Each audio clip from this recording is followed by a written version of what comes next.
Hello and warm welcome you all. Today is 26th of August and we are going to discuss the daily Hindu newspaper analysis. But before starting our discussion, as you all know, we discusses on the daily basis some of the ethical terms. And आज हम humility के बारे में समझेंगे। तो जब हम humility की बात करते हैं तो इसका मतलब है कि किसी भी व्यक्ति के अंदर जो हम्बलनेस है ना, उसको रिप्रेजेंट करता है ये। और हम्बलनेस की बात करें तो इट इज समथिंग लाइक किसी व्यक्ति के अंदर घमंड या फिर एरोगेंस नहीं होता है, मिनिमम होता है, और वो आपको रिफ्लेक्ट भी होते हुए नहीं दिखेगा। एग्जाम्पल बहुत सारे हैं। महात्मा गांधी का आप एग्जाम्पल ले सकते हो, डॉक्टर कलाम का एग्जाम्पल आप ले सकते हो, स्वामी विवेकानंद का आप एग्जाम्पल ले सकते हो। तो इन सब व्यक्ति में आपको हम्बलनेस काफी ज्यादा दिखेगी। कोई प्राइड नहीं देखने को मिलेगा कि ये लोग घमंड करते थे, जो भी इनकी काबिलियत थी, तो ऐसी स्थिति इनमें नहीं नजर आएगी। तो दैट्स रिप्रेजेंट्स द ह्यूमिलिटी। जैसे महात्मा गांधी, उन्होंने देश की आजादी के लिए काफी अहम योगदान किया, लेकिन उन्होंने कभी क्रेडिट अपने ऊपर नहीं लिया। उन्होंने साफ साफ कहा है कि जो भी देश की आजादी में योगदान हुआ है उसमें देश की जनता का बहुत बड़ा श्रेय है। डॉक्टर कलाम प्रेसिडेंट रह चुके हैं भारत के, इवन रॉकेट साइंटिस्ट, और ना जाने कितने कंट्रीब्यूशन इन्होंने देश के लिए किए। फिर भी आप जब इनके स्पीच सुनते हो तो आपको इनके स्पीच में भी हम्बलनेस नजर आती है। तो that's represent the humility, state of being humble. And और भी बहुत सारे एग्जाम्पल्स है, आप एग्जाम्पल हमें कमेंट सेक्शन में बता सकते हैं सोचकर, बिकॉज आप न्यूज़पेपर्स पढ़ते होंगे तो बहुत सारे एग्जाम्पल्स ऐसे देखने को मिलते हैं। पर्सनैलिटी जो आपके सिलेबस में भी है, जीएस पेपर 1 में, तो वहां से भी आप एग्जाम्पल्स निकाल सकते हैं। आप हिस्ट्री के भी एग्जाम्पल्स निकाल सकते हैं। There are many more examples. तो मैंने तो कुछ एग्जाम्पल्स बताए हैं, बट आपको और भी एग्जाम्पल्स ढूंढने हैं, तभी आपके टॉपिक्स क्लियर होंगे। नाउ एक बहुत बड़ा अचीवमेंट रहा है अब तक के सफर में, वो ये कि कहा जाता है कि बूंद बूंद से तालाब भरता है।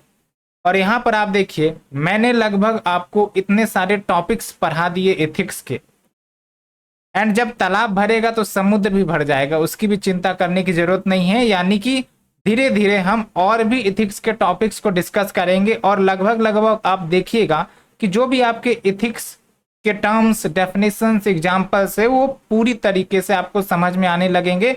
बस आपको कंटिन्यूअस बेसिस पर देखना है एंड समझना है एंड लिंकेजेज करनी है, बिकॉज यही सब टर्म्स आप आंसर्स में यूज करेंगे। जब आप केस स्टडी सॉल्व करेंगे तो यही सब आपका टर्म्स इस्तेमाल किया जाता है। तब लगता है कि हाँ, आंसर्स में वेटेज है, वजन है, तब आपके मार्क्स भी अच्छे आएंगे। तो ये बात आपको ध्यान में रखना है। एंड इसे कवर करने के बाद हम एटीट्यूड की तरफ जाएंगे। एटीट्यूड में आपका मोरल एटीट्यूड, बिहेवियर, बेनोवेलेंस, ये सब कुछ टॉपिक्स आते हैं।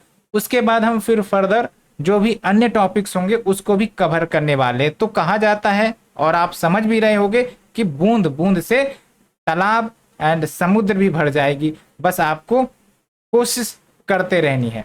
तो आज हम कौन कौन से आर्टिकल्स का डिस्कशन करेंगे। 2 महत्वपूर्ण आर्टिकल हैं आज। पहला आर्टिकल आपका फिस्कल फेडरलिज्म के बारे में होगा, और यहाँ पर हम बेसिक से समझेंगे फिस्कल फेडरलिज्म क्या होता है और इसके क्या चैलेंजेज है और कैसे इसका समाधान निकाला जा सकता है। क्योंकि आपको भी पता है, हमारा देश एक इमर्जिंग इकोनॉमी है और पैसे की कमी जाहिर तौर पर है कि होती है, और because of the lack of money हमें सही जगह पर उसे खर्च करने की ज़रूरत है। फिस्कल बैलेंस कर चलने की ज़रूरत होती है, ताकि हम बोरोइंग ज़्यादा से ज़्यादा ना कर सके और हमारी जो इकोनॉमी की हेल्थ है वो सही तरीके से बनी रहे। तो इसलिए हम क्या करते हैं, कोशिश करते हैं कि फिस्कल डेफिसिट कम से कम हो, बोरोइंग कम से कम हो, एंड जो रिसोर्सेस है उसको इफिशिएंट तरीके से यूटिलाइज किया जाए। तो हम इन्हीं मुद्दों पर चर्चा करेंगे। दूसरा आर्टिकल आपका ब्रिक्स 15th एनुअल समिट अभी आपका कंक्लूड हुआ है साउथ अफ्रीका के जोहान्सबर्ग में। तो क्या कुछ आउटकम्स आए हैं। सबसे बड़ा आउटकम तो यही है कि मेंबर्स का एक्सपेंशन हुआ है। ब्रिक्स आपका 5 देशों का समूह हुआ करता था, लेकिन अब वो 11 यानी कि 11 कंट्रीज का ग्रुपिंग्स हो जाएगा, और हम उन मेंबर्स के बारे में भी डिस्कस करेंगे। और आपको ध्यान रखना है एक कीवर्ड, ग्लोबल साउथ। जो ब्रिक्स है ना, वो ग्लोबल साउथ को रिप्रेजेंट करता है, इमर्जिंग इकोनॉमीज को रिप्रेजेंट करता है। और जितने जो देश शामिल हुए हैं, आप समझिए कि डाइवर्सिटी ऑफ द कंट्रीज बढ़ जाती है, एंड हम इस ग्रुपिंग्स के माध्यम से अपना जो स्टेक है, जो कॉपरेशन है, वो और भी बढ़ा सकते हैं। तो ये कुछ आर्टिकल्स हम डिस्कस करने वाले। Now shifting our focus to editorial discussion, the first article will be covered under GS paper 3। पहला सवाल मैं आप ही से पूछना चाहता हूं, फिस्कल फेडरलिज्म क्या होता है? चलिए छोड़िए, फेडरलिज्म मतलब क्या होता है, आपने पढ़ा होगा पॉलिटी में। यस, फेडरलिज्म का मतलब division of power between union and the states, आपने पढ़ा है। तो जैसे आपका इंडिया में यूनियन गवर्नमेंट है, केंद्र सरकार, स्टेट गवर्नमेंट से वेरियस स्टेट्स में आपके गवर्नमेंट होते हैं।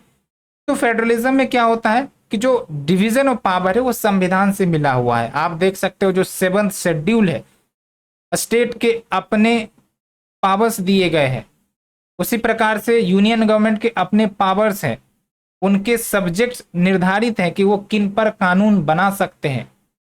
तो जब हम फिस्कल फेडरलिज्म की बात करते हैं तो आप समझिए कि डिवीजन ऑफ फाइनेंशियल पावर्स यानी कि लेट्स से कि टैक्स कलेक्ट करने का पावर, इवन जो रेवेन्यू टैक्स कलेक्ट करके आया है उसको कैसे डिवाइड किया जाए between centre and the states, वो भी आपका फिस्कल फेडरलिज्म का एग्जाम्पल है। जैसे मैं एक एग्जाम्पल देता हूं आपको कि आपके 7th शेड्यूल में स्टेट लिस्ट होते हैं, यूनियन लिस्ट होते हैं, कनकरेंट लिस्ट होते हैं। तो स्टेट लिस्ट में जो भी आपके सब्जेक्ट आते हैं उस पर स्टेट टैक्स लगा सकती है, यूनियन लिस्ट में जो भी सब्जेक्ट्स आते हैं उस पर यूनियन गवर्नमेंट टैक्स लगाती है, और कनकरेंट लिस्ट पर दोनों टैक्स लगा सकती है। तो ये आपका बढ़िया सा एग्जाम्पल है फिस्कल फेडरलिज्म का। एंड जो हमारे देश में फाइनेंस कमीशन है, इसके बारे में मैंने ऑलरेडी डिस्कस किया है। तो जो फाइनेंस कमीशन, इसका काम क्या रहता है कि जो भी आपकी रेवेन्यू कलेक्ट हुई है उस रेवेन्यू का डिवीजन किया जाए between centre and the state. That's why आप देखते हो हर एक 5 साल में फाइनेंस कमीशन कंस्टिट्यूट की जाती है प्रेसिडेंट के द्वारा, ताकि डिवीजन ऑफ रेवेन्यू किया जा सके between centre and the state. Because पैसे के बिना कोई राज्य तो चलेगा नहीं ना, उनकी इकोनॉमी परफॉर्म नहीं करेगी। और एक बात तो आपको पता होगा, we are quasi federal in nature. Quasi federal मतलब क्या है कि यूनिटरी बाइसनेस है, more power given to the central government rather than the state government, and because of that जो टैक्स रेज करने की पावर है स्टेट गवर्नमेंट के पास वो काफी कम है, बहुत ही लिमिटेड है। That's why state financial disturbances face करती है, और वो ज़्यादा अपनी मनमानी फाइनेंशियल मैटर पर नहीं चला सकती। क्या आप कुछ एग्जाम्पल दे सकते हैं? आप जरूर दे, अगर आपने पढ़ा होगा you can recall it in the comment section. तो ये मैंने आपको फिस्कल फेडरलिज्म के बारे में बता दिया। अब अगर फिस्कल फेडरलिज्म सही तरीके से काम नहीं करेगी तो मान के चलिए कि स्टेट की इकोनॉमी सही से परफॉर्म नहीं कर सकेगी, और जब स्टेट की इकोनॉमी सही से नहीं परफॉर्म करेगी तो इसका रिपरकशंस आपके सिटीजन्स पर, इकोनॉमी पर एंड डेवलपमेंट पर, इकोनॉमिक ग्रोथ पर, सब पर पड़ेगा। तो क्या कुछ चैलेंजेज है फिस्कल फेडरलिज्म को लेकर? पहली बात तो ये कि जो स्टेट का शेयर है इन द डिविजिबल पूल वो श्रिंक हुआ है, यानी कि जो स्टेट है उसका समय के अनुसार एक्सपेंडिचर तो बढ़ेगा, बिकॉज पॉपुलेशन चेंज हो रहा है, टेक्नोलॉजी चेंज हो रहा है, बहुत सारी परिवर्तन हो रही है, तो इस हिसाब से इनका भी शेयर बढ़ना चाहिए, लेकिन इसमें आपका श्रिंक हुआ है। दूसरा चैलेंज क्या है? High share of committed expenses, यानी कि जो फाइनेंस कमीशन है वो ग्रांट ऑफर करती है, सेंट्रल गवर्नमेंट ग्रांट प्रोवाइड करने का प्रयास करती है, लेकिन वो जो ग्रांट होता है ना, टारगेटेड ग्रांट होता है, यानी कि स्टेट को डायरेक्शन दिया जाता है कि हम आपको ग्रांट तो देंगे, ग्रांट यानी कि मॉनेटरी असिस्टेंस वो तो देंगे, बट आपको सर्टेन स्कीम्स पर ही, सर्टेन प्रोजेक्ट्स पर ही खर्च करने होंगे, नहीं तो फिर हम वो ग्रांट आपको नहीं देंगे। उसके बाद आपका पैंडेमिक इम्पैक्ट, इसकी बात तो हम बार बार कह चुके हैं। इकोनॉमिक ग्रोथ कितनी ज़्यादा स्लो हो गई थी, इवन निगेटिव में चली गई थी 2020 में, तो इसका इम्पैक्ट तो हुआ। Along with we are huge dependent on the centre, जो स्टेट्स हैं काफ़ी ज़्यादा सेंटर पर डिपेंडेंट है, बिकॉज संविधान में ही कुछ ऐसे प्रोविजंस है, जैसे यूनियन गवर्नमेंट के पास ज़्यादा पावर है to raise the revenue rather than the state, and also there is an increasing trend of non divisible pool of revenue। non divisible pool of revenue में क्या है कि जो सेंटर है ना वो अलग से टैक्स लगाती है, जैसे आपका सेस है एंड सरचार्ज। तो इसके बारे में थोड़ा सा आपको बता देता हूँ कि जो सेस एंड सरचार्ज है ये टैक्स ऑन टैक्स होता है, यानी कि लेट से हमने कोई टैक्स लगाया इनकम टैक्स पर, अब उसी पर अगर हम फिर से टैक्स लगा देते हैं फॉर स्पेसिफिक पर्पज, तो वो आपका सेस हो जाएगा। जैसे जीएसटी कंपनसेशन सेस का नाम सुना होगा, नेशनल कैलामिटी कंटीजेंसी सेस का नाम सुना होगा, तो ये आपका जो टैक्स है वो बढ़ी है, सेंट्रल गवर्नमेंट ने वेरियस आइटम्स एंड प्रोडक्ट्स पर लगाए हैं, लेकिन इससे जो रेवेन्यू कलेक्ट होकर आता है वो आपको स्टेट को नहीं जाता, ये एक्सक्लूसिवली सेंटर अपने पास रखती है। तो आप समझिए कि जो डिस्ट्रीब्यूशन ऑफ रेवेन्यू होगा between centre and state, and जो शेयर है, जो अमाउंट है, उसमें कमी आएगी कि नहीं आएगी अगर सेंटर लगातार सेस एंड सरचार्ज को बढ़ाता है। तो ये सब कुछ चैलेंजेज है, और जितनी कम पैसे स्टेट के पास जाएंगे, स्टेट उतनी अच्छी तरीके से अपने इंफ्रास्ट्रक्चर इकोनॉमी को बूस्ट करने में दिक्कत फेस करेगा। तो ये कुछ चैलेंजेस मैंने बेसिक्स बता दिया। अब हम आर्टिकल के डिस्कशन पर आते हैं। तो इंडिया एक क्वासी फेडरल पॉलिटी है, यूनिटरी बाइसनेस है, मैंने आपको बताया। एंड आज़ादी के बाद जब हम अब यहाँ पहुँचे हैं तो बहुत सारे पैराडाइम शिफ्ट हमें देखने को मिला है। जैसे एक समय था जब हम प्लान्ड इकोनॉमी हुआ करते थे, सब कुछ प्लानिंग के आधार पर, we have the planning commission as well, लेकिन उसे तो अबलिश कर दिया गया, खत्म कर दिया गया है। अब हम मार्केट मेडिएटेड इकोनॉमिक सिस्टम पर आ गए हैं। और क्या क्या पैराडाइम शिफ्ट हुआ है, जैसे आपका 2 टियर फेडरेशन होता था, सेंटर एंड द स्टेट, लेकिन 73rd and 74th constitutional amendment करके हमने मल्टी टियर फिस्कल सिस्टम लाया, जहां पर हमने लोकल सेल्फ गवर्नमेंट को कॉन्स्टिट्यूशनल अधिकार दिए। अलोंग विथ प्लानिंग कमीशन हमने एबोलिश किया, उसके जगह पर हमने नीति आयोग लाया। Along with fiscal responsibility and budget management act, जिसके माध्यम से हम फिस्कल डेफिसिट को कंट्रोल करने का प्रयास करते हैं। और फिस्कल डेफिसिट की बात करें तो आप समझिए कि जब हम खर्च ज़्यादा कर देते हैं इनकम से, तो वो आपका फिस्कल डेफिसिट है, इसको आप स्टेट से रिलेट कर सकते हैं। उसके बाद 2017 में हमने जीएसटी लेकर आया, तो ये सब चेंजेज हुई। एंड अलोंग विथ ये भी ट्रेंड देखने को मिल रहा है कि जो cess and surcharge central government लगाती है उसके शेयर में भी बढ़ोतरी आया है। तो ये सब जो है ना, divisive pool of the share वो अफेक्ट होगा जो हमारा रेवेन्यू का डिस्ट्रीब्यूशन होता है between the centre and the state. तो क्या क्या बदली हुई चीज हमें दिखती है, तो ये सब जो हमने इवेंट्स अभी आपको बताया इसके वेराइंग कॉन्सिक्वेंसेस होंगे। कैसे? जैसे फॉर एग्जांपल कि जो बड़े बड़े कंपनीज हैं, ठीक है, कॉर्पोरेट्स हैं, उनके लिए हम टैक्स एग्जेम्पशंस देते हैं, टैक्स कंसेशंस देते हैं। तो बिकॉज ऑफ ऑल दिस आप समझ के चलिए कि ये जो रिवेन्यू यहाँ से आ सकती थी, लेकिन हमने एग्जेम्पशंस दिए, तो अब यहाँ से रिवेन्यू टैक्स के रूप में नहीं आएंगी। तो आपको नहीं लगता कि जो साइज है डिविजिबल पूल का वो कम होगा स्टेट के लिए, क्योंकि टैक्स यहाँ पर आ सकती थी लेकिन नहीं आ रही है। दूसरी इंपॉर्टेंट बात कि जो पर कैपिटा इनकम है वेरियस स्टेट्स की एंड ह्यूमन डेवलपमेंट इंडेक्स है वेरियस स्टेट्स की, ये डिफरेंट है फॉर द डिफरेंट स्टेट्स। तो फिर जो आपका फाइनेंस कमीशन का टर्म्स होता है, जो आपका पैरामीटर्स होता है जिसके आधार पर वो शेयर डिसाइड करते हैं बिटवीन द स्टेट्स, तो उसमें आपका human development indicator, human development index के पैरामीटर्स को इंक्लूड करना चाहिए। हालांकि वो इंक्लूडेड नहीं है, लेकिन ये रिकमेंडेशन दी जा रही है इस आर्टिकल में कि जो 16th फाइनेंस कमीशन गठित होगा उसमें एचटीआई को भी कंसिडर किया जाए। नाउ फर्दर चेंजेस की जो रिक्वायर्ड है वो है आपका आर्टिकल 246 जो संविधान का है, उसमें कुछ चेंजेस करने की जरूरत है। क्यों चेंजेस करने की जरूरत है उसको समझने से पहले ये समझिए कि जो आपका आर्टिकल 246 है वो है क्या। तो बेसिकली आपको ही पता है कि जो शेड्यूल 7 है कॉन्स्टिट्यूशन का, उसमें स्टेट लिस्ट है, यूनियन लिस्ट है, कनकरेंट लिस्ट है। और स्टेट लिस्ट में स्टेट कानून बना सकती है, यूनियन लिस्ट के अंतर्गत जो भी सब्जेक्ट्स है वो यूनियन कानून बनाएगी।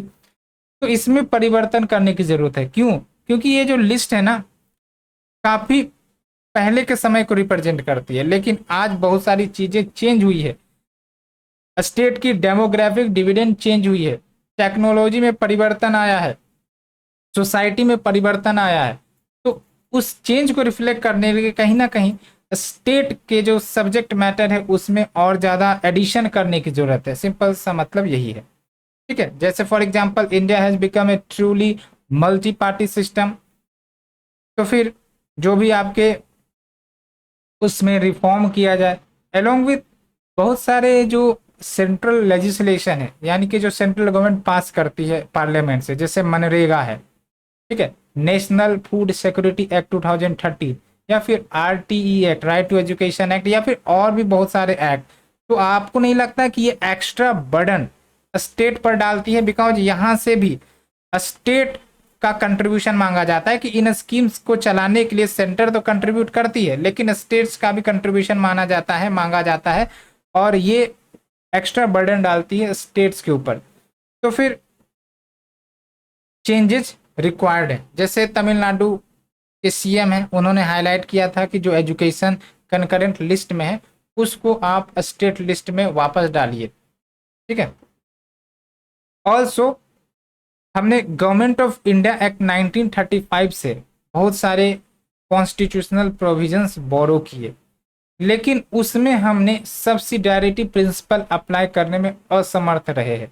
सब्सिडारिटी प्रिंसिपल क्या कहता है? सब्सिडारिटी प्रिंसिपल इन सिंपल सेंस कि जो भी आपके इनिशिएटिव्स है, इवेंट्स है, या फिर सब्जेक्ट मैटर है, जिस लेवल पर अच्छा हो सकता है उसी लेवल पर उसे रहने दिया जाए, उससे हायर लेवल पर ना किया जाए। सिंपल सेंस में डिसेंट्रलाइजेशन की बात की जाती है। जैसे लोकल सेल्फ गवर्नमेंट, अब इसको आप केंद्र सरकार के कंट्रोल में दे दीजिएगा तो फिर कहीं ना कहीं जो आपकी लोकल गवर्नमेंट की नीड्स है या फिर जो सिटीजन्स की बेसिक नीड्स है उसको फुलफिल करने में दिक्कत आएंगी, because there will be the presence of many intermediaries, and that's why इसमें चेंज किया गया। और 73rd 74th कॉन्स्टिट्यूशनल अमेंडमेंट के माध्यम से हमने थर्ड टीयर को ऐड किया, और इसके माध्यम से हमने डिसेंट्रलाइजेशन ऑफ पावर किया और लोगों को एम्पावर किया। तो जो 73rd and 74th constitutional amendment है, तो क्या इसने अपना काम सही से परफॉर्म किया? हालांकि इस अमेंडमेंट ने वेरियस रिफॉर्म्स अपॉर्चुनिटी लेकर आई थी, बट इस आर्टिकल में ये बात कही जा रही है कि सिर्फ हमने इसके अंतर्गत किया क्या, state list and concurrent list के अंतर्गत जो भी सब्जेक्ट है उसको उठा के हमने थर्ड टीयर को यानी कि लोकल सेल्फ गवर्नमेंट को दे दिया, लेकिन पावर में कोई इंक्रीमेंट नहीं किया। आज भी देखते हैं आप कि बहुत सारे लोकल सेल्फ गवर्नमेंट को रेवेन्यू रेज करने का पावर नहीं है, इंडिपेंडेंट डिसीजंस लेने का पावर नहीं है। तो सिर्फ सब्जेक्ट्स का हेर फेर करने से सब कुछ नहीं हो जाएगा, पावर देने की जरूरत होगी। और जो भी सब्जेक्ट्स इंसर्ट किए गए हैं 73rd and 74th constitutional amendment के तहत, उस सब्जेक्ट्स में भी कॉम्प्लेक्सिटीज है, कन्फ्लिक्ट्स है। तो फिर एक नया लोकल लिस्ट तैयार किया जाना चाहिए that will map out the functional and financial responsibilities of the local self government. And there is also various problems of third tier, like जो third tier local self government है वो physical federal map में represent नहीं होते हैं, and there is also issue like जो भी खर्च लोकल सेल्फ गवर्नमेंट करती है उसका यूनिफॉर्म फाइनेंशियल रिपोर्टिंग सिस्टम नहीं है कि खर्च कहाँ जा रहा है, कितना खर्च हो रहा है। तो because of the lack of this fund mismanagement होता है। तो दैट्स वाई रिकमेंड भी किया गया था कि स्टैंडर्ड बजटिंग रूल्स होना चाहिए all tiers of the government के लिए, as well as accrual based accounting system होना चाहिए ताकि इन सब इश्यूज को हैंडल किया जा सके। तो आप यहाँ पर देख सकते हैं कि जो इनिशिएटिव्स हमने काफ़ी अच्छा लिया था डेमोक्रेटिक डिसेंट्रलाइजेशन के लिए, एंड आज अगर आप देखें तो लगभग 32 लाख इलेक्टेड रिप्रेजेंटेटिव्स हैं यहाँ पर आप देखिए, as well as 2.5 lakh rural and urban local governments well recognised हैं। But even challenges is remaining, that is we are not able to provide the basic services or the standard quality to every citizen, जबकि M and objective तो यही था amendment लाने के दौरान, लेकिन वो फुलफिल होने में कमी रही है। And also there is another problem running on like your off budget borrowing. क्या है ये ऑफ बजट बोरोइंग? नाम से क्लियर है कि जो भी बोरोइंग बजट के बियॉन्ड की जाती है, जैसे government on the yearly basis budget पेश करती है, उस बजट में मेंशन रहता है कि हम यहाँ से सर्टेन अमाउंट को बोरो करेंगे, लोन के रूप में लेंगे, लेकिन जब वो बजट में मेंशन नहीं है फिर भी गवर्नमेंट बोरो करती है, चाहे वो इंटरनेशनल लेवल से बोरो करे या फिर नेशनल लेवल से बोरो करे या फिर अपने एजेंसी को बोरो करने के लिए बोल दे, तो जब वो बजट में मेंशन नहीं है तो वो ऑफ बजट बोरोइंग होती है। अब ऑफ बजट बोरोइंग की वेरियस चैलेंजेज है। चैलेंजेज ये है कि जो ऑफ बजट बोरोइंग हम करते हैं या सेंट्रल गवर्नमेंट या स्टेट गवर्नमेंट करती है वो एक्चुअली फिस्कल डेफिसिट में रिफ्लेक्ट ही नहीं होती है। फिस्कल डेफिसिट मैंने आपको बताया, जब हम खर्च ज़्यादा करते हैं as compare to the revenue तो वो फिस्कल डेफिसिट होता है। अब ये ऑफ बजट बोरोइंग रिप्रेजेंट ही नहीं होती है तो आप समझिए कि हम इकोनॉमी की स्थिति को सही से आकलन नहीं कर सकेंगे। And also they are generally unscrutinised and unreported. फिर भी हम बोरोइंग तो कर ही रहे हैं ना, and because of the boring हमें तो पे करना ही पड़ेगा। पे कहाँ से होगी? गवर्नमेंट टैक्स बढ़ा सकती है, तो अल्टीमेट बर्डन किस पर आएगा? सिटीजन्स पर आएगा। एक और बात बोली जाती है, FRBM एक्ट लाया गया था फिस्कल डेफिसिट को कंट्रोल करने के लिए, तो स्टेट को तो कंट्रोल किया जा रहा है इस एक्ट के माध्यम से, लेकिन कहीं ना कहीं यूनियन को फिस्कल डेफिसिट के सेक्टर में कंट्रोल करने में वो चूक जाती है। तो ये सब मुद्दे हैं। वे फॉरवर्ड में क्या है कि there should be transparency and public accountability, and जो भी आपके ऑफ बजटरी ट्रांजैक्शंस होते हैं like your off budget borrowing, उन सबको पब्लिक डोमेन में रखना चाहिए ताकि पता चल सके सिटीजन्स को एज वेल एज जो भी एक्सपर्ट्स हैं कि क्या स्थिति है इकोनॉमी का।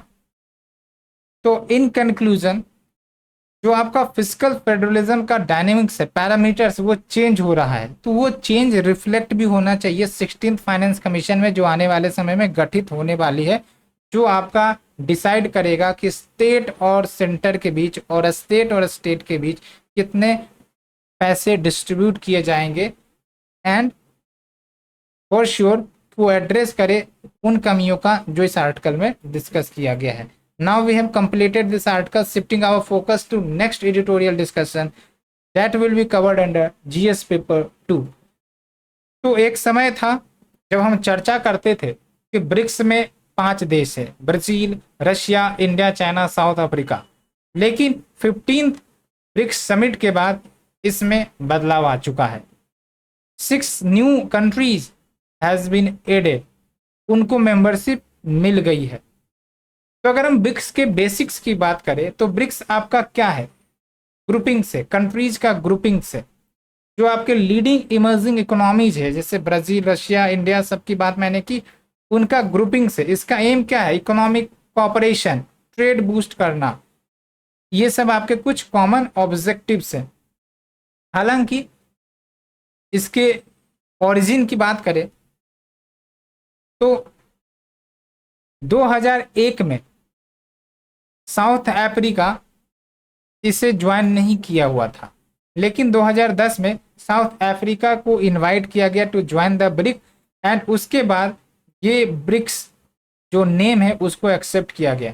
और जो चेयरमैनशिप है वो रोटेट होती है एनुअल बेसिस पे, जैसे BRICS है ना, तो अभी साउथ अफ्रीका ने जिम्मेदारी निभाई, उसके बाद अगली बार ब्राजील निभाएगा, उसके बाद रशिया, उसके बाद इंडिया। तो ये होता है आपका रोटेशन बेसिस पर। तो होप यू अंडरस्टूड। तो यहाँ पर आप कंट्री का नाम आपको ध्यान रखना है, एंड 6 जो न्यू कंट्रीज ऐड हुए हैं उसका भी आपको ध्यान में रखना है। तो क्या कुछ आउटकम हुआ 15th ब्रिक्स समिट का? तो पहली बात तो ये कि साउथ अफ्रीका के जोहान्सबर्ग में इस समिट को ऑर्गेनाइज किया गया। और इंडियन पर्सपेक्टिव से जोहान्सबर्ग का सिग्निफिकेंस आप हमें बताइए महात्मा गांधी के रिस्पेक्ट में, तो मैं आपको हो सकता है याद आए।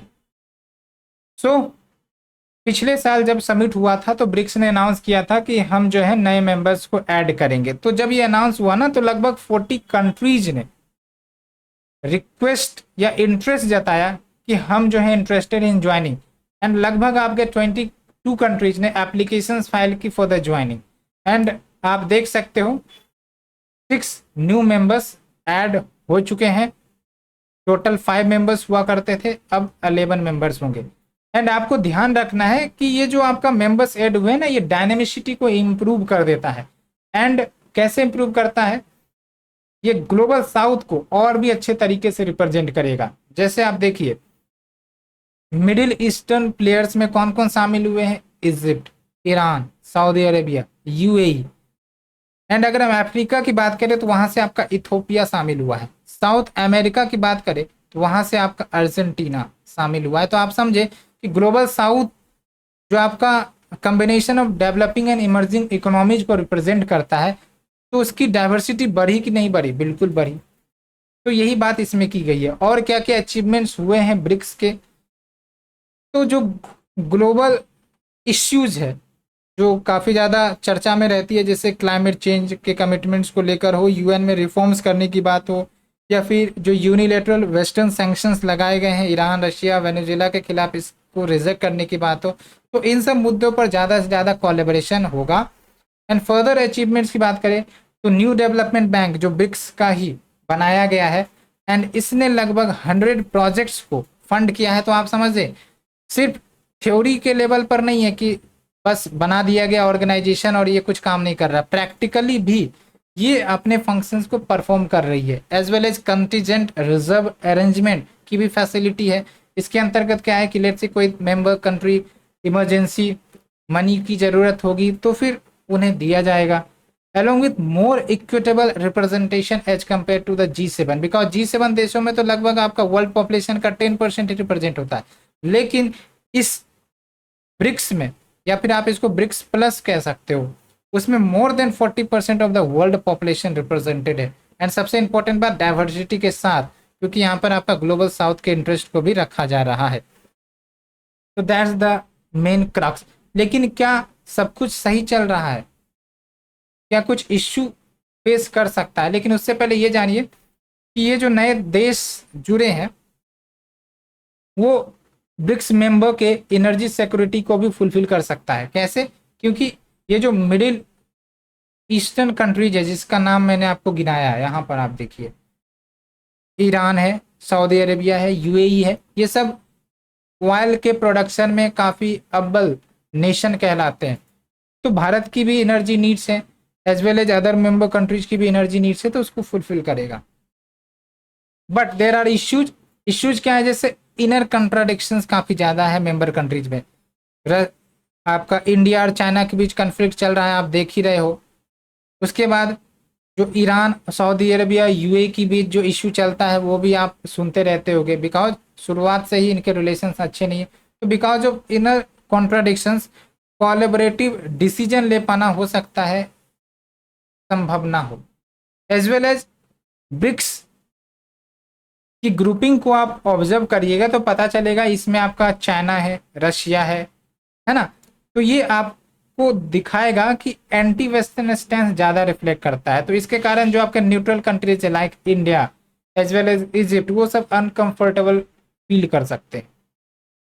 जैसे आपका जो रशिया इन्वेजन हुआ यूक्रेन के ऊपर, तो इस ऑर्गेनाइजेशन में uneasiness I, and also BRICS members did not voted as a block on any of the UN votes. And also ये भी हो सकता है कि चाइना डोमिनेट कर जाए, बिकॉज यहाँ पर आप देखिए कि धीरे धीरे चाइना का जो प्रभुत्व है वो बढ़ता जा रहा है डिफरेंट सेक्टर में, डिफरेंट कंट्रीज में। तो अगर इस ऑर्गेनाइजेशन में भी चाइना का डोमिनेंस बढ़ेगा तो फिर ये जो ऑब्जेक्टिव से बनाया गया है ब्रिक्स, उस ऑब्जेक्टिव्स पर खरा नहीं उतर पाएगा। तो वही अल्टीमेटली ब्रिक्स का सक्सेस इस बात पर डिपेंड करता है कि जो ऑब्जेक्टिव्स है ब्रिक्स की, दैट इज जो शेयर्ड प्रॉस्पेरिटी, उसकी प्रॉमिस को ये ऑर्गेनाइजेशन कितनी अच्छे तरीके से निभा पाता है एंड कितने अच्छे तरीके से democratic model of global governance को प्रमोट कर पाता है, उसके ऊपर डिपेंड करेगा ये ऑर्गेनाइजेशन सक्सेस होगा या नहीं होगा। तो आज हमने टोटल 2 आर्टिकल डिस्कस किए डिटेल के साथ, बेसिक्स के साथ। Hope you understood all this article and we will meet again for the next lecture series. Thank you friends, thank you very much for the collaboration. Please do like, share and subscribe as well.